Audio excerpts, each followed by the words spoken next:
Hey guys, stay patient here with my trophy review for Destiny.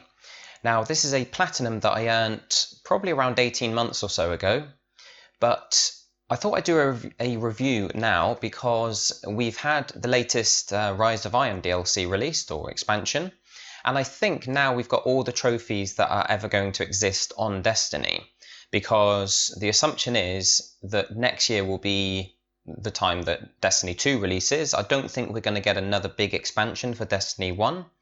And even if they bring out some small DLCs, they never add trophies to those. So the first two DLCs that you got as part of the Season Pass, they had no trophies related to them, which was a bit annoying because I spent £40 on them, hoping they'd have trophies, which ended up being a bit of a waste because I got all that content again when I rebought, or when I bought the Taken King, which came with everything.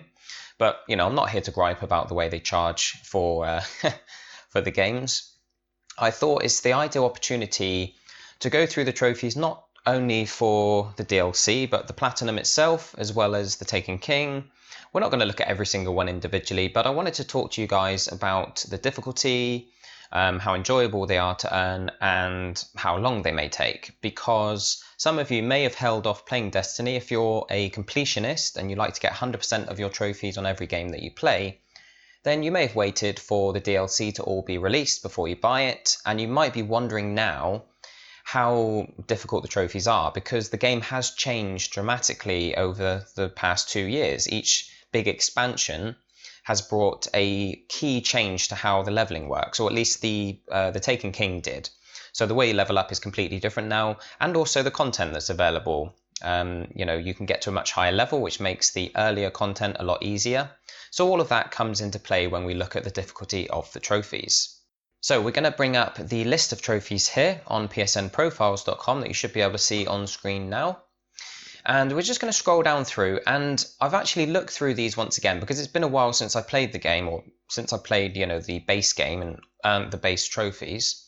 And while I was scanning through, it sort of reminded me how easy and, I guess, how straightforward a lot of the trophies are. A lot of them refer to things that you just naturally do in the game, ones that you almost would be impossible to miss, and none of them are missable. None of them are things that it's an MMO basically, so there are no missable trophies, not like with a campaign-based game, because obviously all the content is available to you all the time. You can go back and do anything that you need to. And like I say, the majority of trophies will come naturally. You could almost, just ignore the trophies, play the game a lot, trying to level up and do all the content, and, you'd naturally get almost all of the trophies in the Platinum trophy list, at least. So we're going to scroll down through. Obviously, there are trophies related to leveling up, getting headshots in missions, getting Grimoire score, but, like here, you've got to get 777, but you get thousands by the end, by the time you've done everything that you need to do for the other trophies. And that's one of the benefits of having DLC. It gives you more things to do. So whilst you're working on the new trophies for the 2 expansions, you will be contributing towards the trophies for the Platinum if you haven't done it already. The first trophy I want to take a look at is, I've written them down over there. I should bring my tablet a bit closer. We've got Triple Play. Now this is an online trophy, so it's worth mentioning that there are PvP based trophies in this.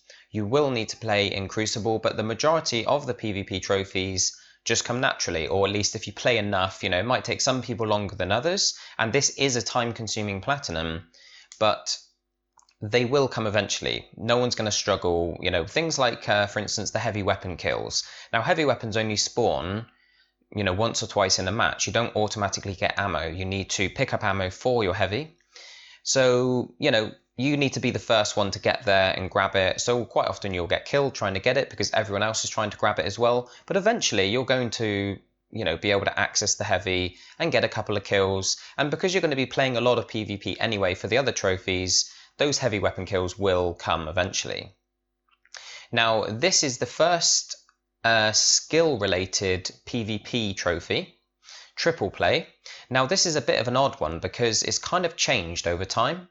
Now, when the game first released, this trophy actually stated that you just needed to get a triple kill. No, sorry, you needed to get 3 kills without dying, I believe. I think they've reworded it. In fact, I'm questioning myself now. Anyway, the bottom line is that to begin with, people thought you basically had to, get a kill streak and not die during that kill streak. But it seems now, at least when I earned this trophy, you had to get a triple kill. You had to get it really quickly. So basically using one of your supers or whatever. And the good news is this can technically be boosted. You need to join one of the 3v3 games and have a team of 3 join another team of, or 2 teams of 3 both join separately and hopefully get paired together. And when I did it, it happened fairly quickly. Within sort of half an hour, we got in the game together. So if you do struggle with this one, because it is a bit ambiguous, the requirements aren't that clear. It does say kill a hunter, titan and warlock without dying in a PvP match. So it could have been patched, and I'm not 100% sure if it has been. But at least when I earned it, you needed to get those kills very quickly. So it needed to be basically a triple kill. So like I say, if you do struggle with that, you'll probably get it naturally just by using your super during these PvP matches. But if you don't, then you can sort of get a group of 6 together and try and get paired up and get it done nice and easily. So that's the first one that you probably will need to focus on rather than just playing the game and having trophies pop left and right. Now just below triple play is the list of raider related trophies. If I scroll back up, because I've only got half the screen displayed. So we need to complete a raid. We need to do one with a full fire team of our clan members. So a raid consists of 6 people. Obviously, if you've played Destiny, you know all this, but to those of you who haven't and you're looking to kind of figure out whether you want to dive into the trophies, the raid, you can easily get all 6 members into a clan. It's a little bit fiddly. You have to go onto the Bungie website and then you have to invite people to a group, and then you have to have them accept the invitation, and then they have to set that group as their clan, and it's a bit of a hassle really. But you need to do that for a raid trophy and also for a strike trophy. You need to complete a raid on hard, but once again, all this content has become a lot easier. So if you go back and do, for instance, the Vault of Glass raid, which is the one, the very first one that was released as part of the base game. If you do that now on hard mode, it's going to be an absolute piece of cake. You just rinse it in like half an hour because you can get to a much higher level. And Bungie haven't updated the old raids to keep up with the current level, the current sort of character level, which is one of the things a lot of people are really annoyed with about the game. And there's lots of other things that kind of annoy people, but if we keep scrolling, this is the trophy that resulted in the game receiving a 9 out of 10 difficulty rating on PlayStationTrophies.org. Now, my team and I did this trophy, Flawless Raider, where you have to complete a raid without anyone in your fire team dying. We did this on the Vault of Glass before the first level increase. So the first DLC, not the expansion, but the first basic DLC, increased the XP level from 30 to 32. And we were still sort of level 27, 28 when we did Flawless Raider, so it was tough, and it's the hardest raid to do, the no deaths trophy on, simply because there's a section with a jumping puzzle where there's these disappearing platforms. You have to jump on them in the correct order, and I found it fine, to be honest, and a lot of people do, but with the pressure of knowing that you can't die as soon as everyone else is down, if you're the 6th one going down, quite often we had some members of our team that just would crumble under the pressure and just fall off one of the ledges. And that would be the trophy attempt void, So it was tough back then. There was also a section where there's enemies, you have to sort of stay hidden, and if they spot you, it's an instant fail. But it was tough, we did it. It took us a couple of weeks. But now, despite this being technically, the rarest trophy in the game, it's so much easier because the second raid that was released as part of one of the first 2 DLCs, that's the Crota raid. I think it's called the Dark Below or whatever. Anyway, that raid can be 2-manned using a bunch of glitches that make it super easy. And if you can find someone who can Sherpa you through it, who can just sort of do all the important stuff, you can pretty much just stay in the glitch spots or wait for him to move on to the next section, and you pretty much have to do nothing during the entire raid. That's if you can find someone who's willing to help you with that. But it is 1,000 times easier than it ever was before. In fact, I did it with a friend of mine just to try it out. He took me through. I'm not really sure what he was doing. He sort of uses a sword and all that kind of stuff. I know the raid kind of well, but I never played it that much because there were no trophies related to it. But when we did it together, it was finished in around about 12 minutes, I think, the whole raid. It's super simple, and all you need to be able to do is have relatively good control over your jump ability, because you do need to jump up a few sort of glitch spots in the wall, get to the top. Now I'm saying this, and I'm just wondering actually, as I say this, whether this potentially may have been patched.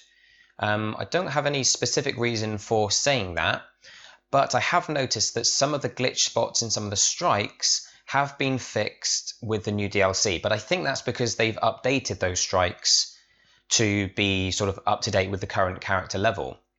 So I don't think they would have gone back and fixed the second raid, because no one's really doing that anymore.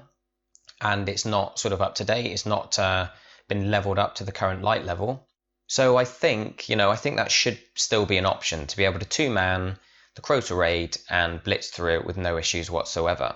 Even when you are fighting enemies, of course, you're going to be higher level. Obviously, wait until you are higher level, until you've reached the level of, either the Taken King or, even higher, reach the level of Rise of Iron. But yeah, the trophy's a lot easier now. So if you've been looking at the trophy guide and you're thinking, right, there's a collection out now, because of course it's very expensive if you bought the game and then the season pass and then the Taken King and then the Rise of Iron, that mounts up to like well over £100. I think it was 40 for the game, 40 for the DLC, 25 for the Taken King. Or was it? No, it was 40 for the Taken King. That's 120 and 25, £145 I've spent, or £150 actually I've spent on the content, but now you can get all of it for probably £30 or £40 as the collection. So if you want to save money and you're looking to earn the trophies, obviously now is the time to jump in. But if you are looking at the trophy guide and it says 9 out of 10 difficulty, that's because of this Flawless Raider trophy, which is a lot easier now. So don't let that put you off. Now, if we keep scrolling down, the next, let's have a look here. I think the only other one I wanted to comment on from the Platinum is Ghost Hunter. Not that it's difficult, it's just kind of the only collectible related trophy. There are trophies that involve farming certain things or leveling up your reputation with different factions and kitting yourself out with legendary gear and exotics and things like that. But they're all things that will just definitely happen naturally. The Dead Ghosts won't happen naturally. You will need to follow a guide and run around all the areas in the game finding each one. But it's not too bad. You can do that in one sitting, over the space of a few hours or so.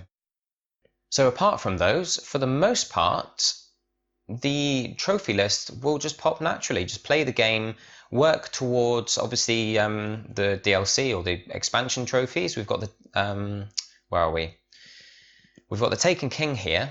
So if you concentrate on the Taken King content and the Rise of Iron content, then a lot of the trophies from the main game are going to pop as well, because they're not tied to specific specific pieces of content from the original game. There are trophies related to strikes, but it can be any strike. There's trophies related to raids, and it can be any of the raids. And the rest are mostly related to either PvP or leveling up and getting headshots in any mission. Trophies like this one here, kill 25 Vex with precision shots in one mission without dying. That's super easy. You can just do a low level mission if you don't earn it naturally during your playthrough.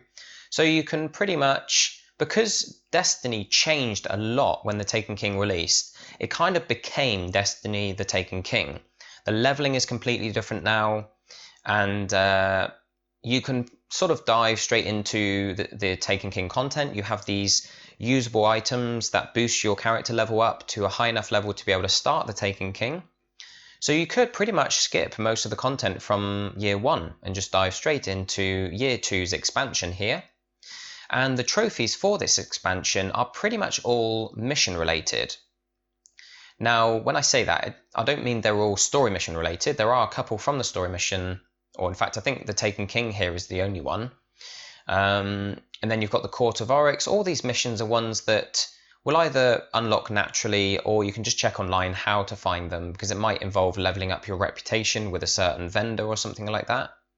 I forget exactly what's required for all these missions specifically, but as you can see, if I scroll down, almost all the trophies have titles of missions related to them, and I don't remember any of them being particularly hard. The only one that's going to take you some time is the Old Hunger.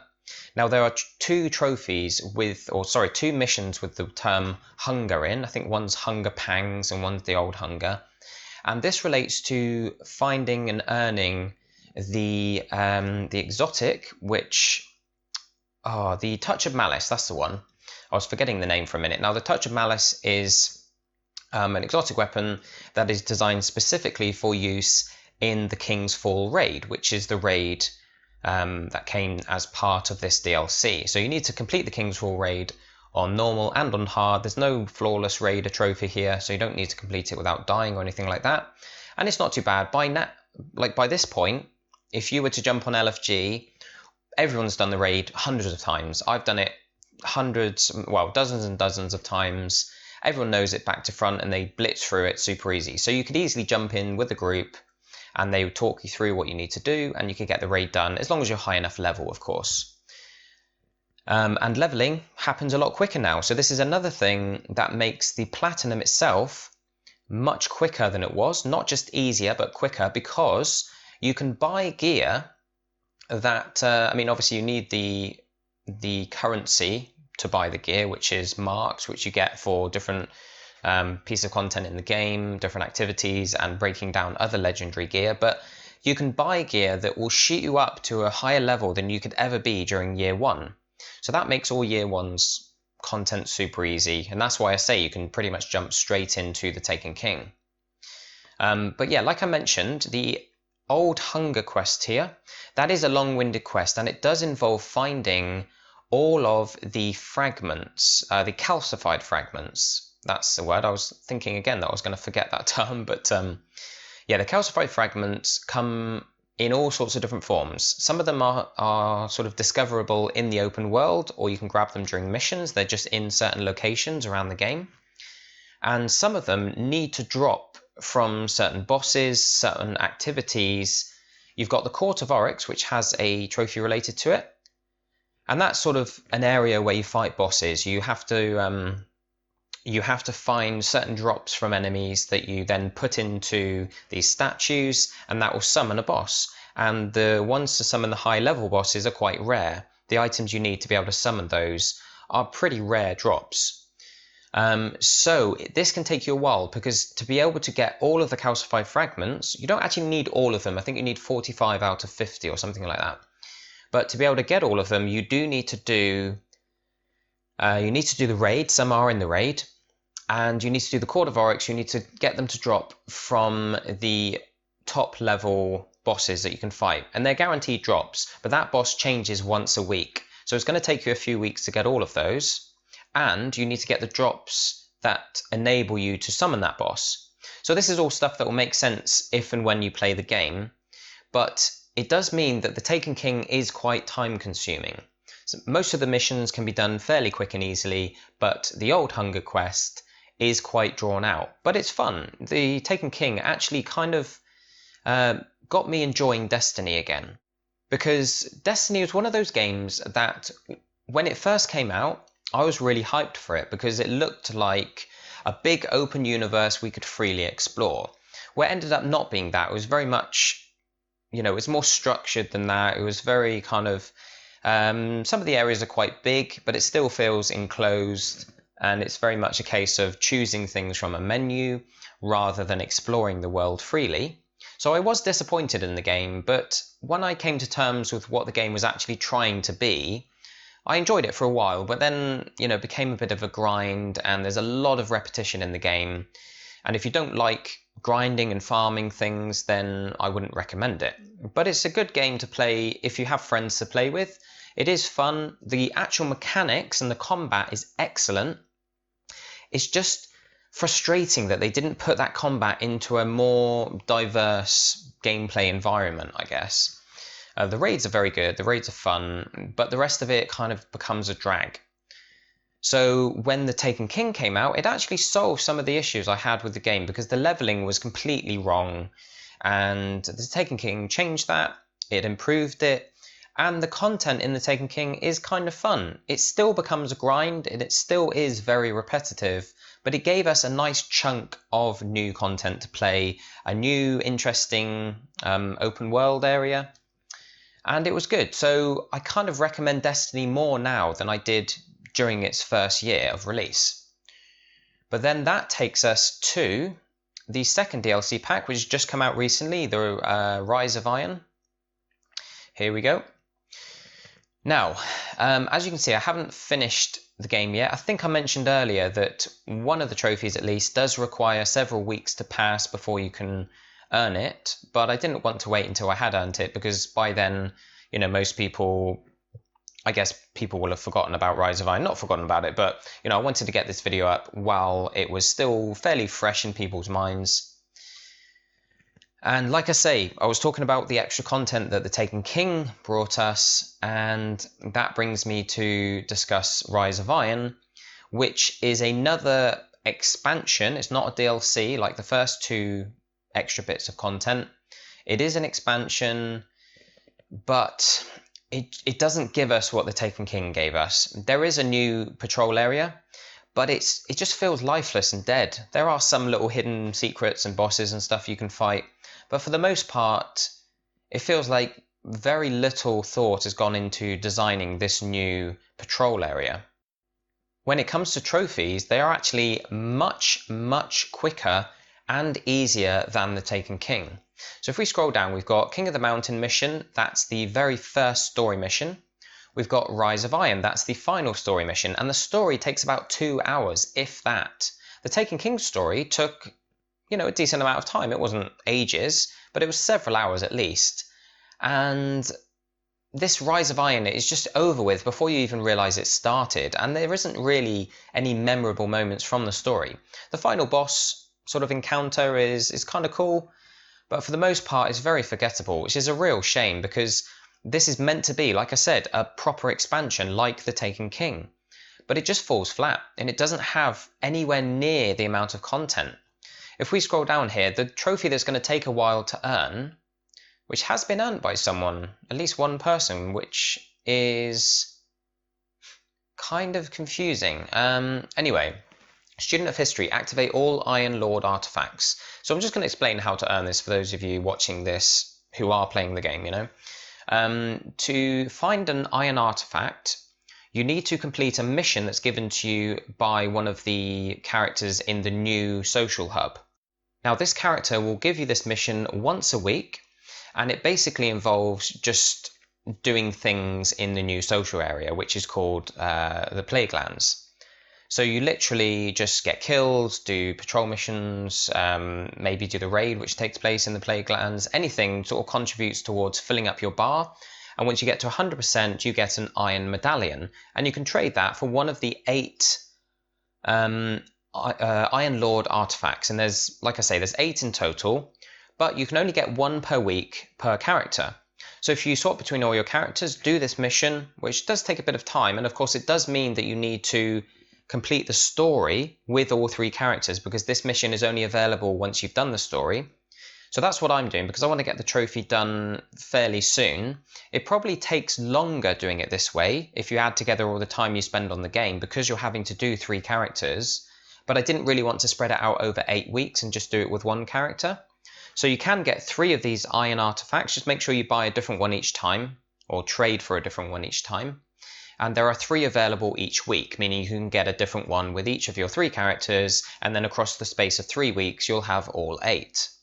So that's how you do that. It's very simple. It just takes a bit of time, and obviously you need 3 weeks to pass before you can earn it.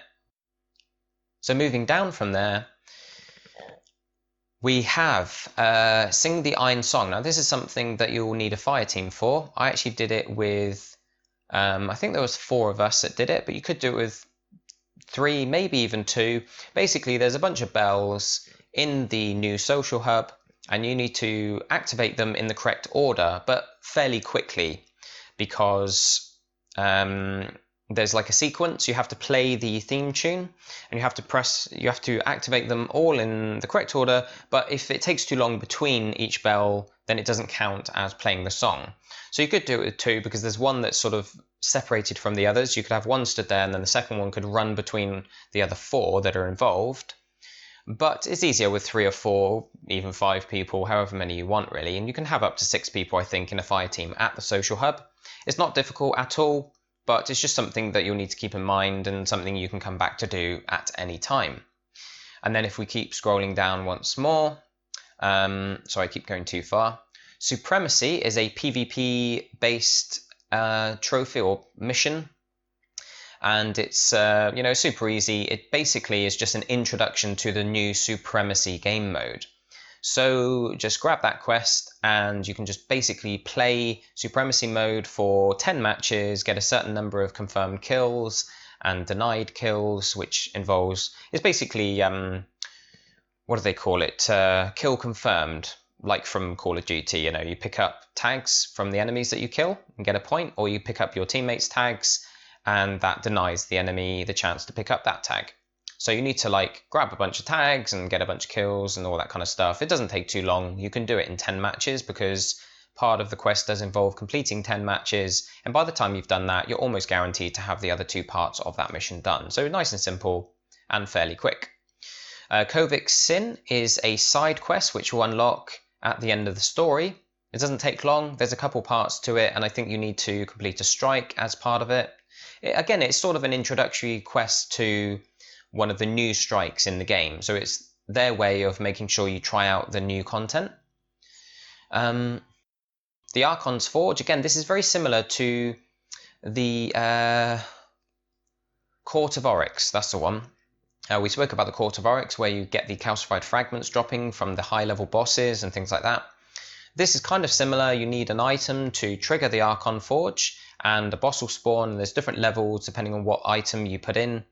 And it's very simple. You just need to do one encounter. So again, it's another introductory trophy just to make sure you do try out this new sort of feature they've added to the game.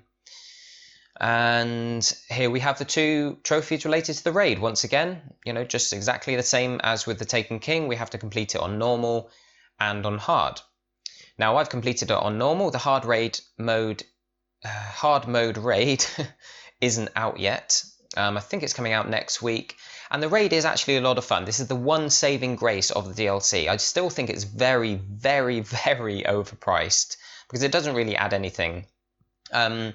You'll probably have noticed I've got some gameplay. I don't know which corner of the screen it will be in. I haven't edited the video yet. And I do apologise if you can hear some hedge trimmers outside.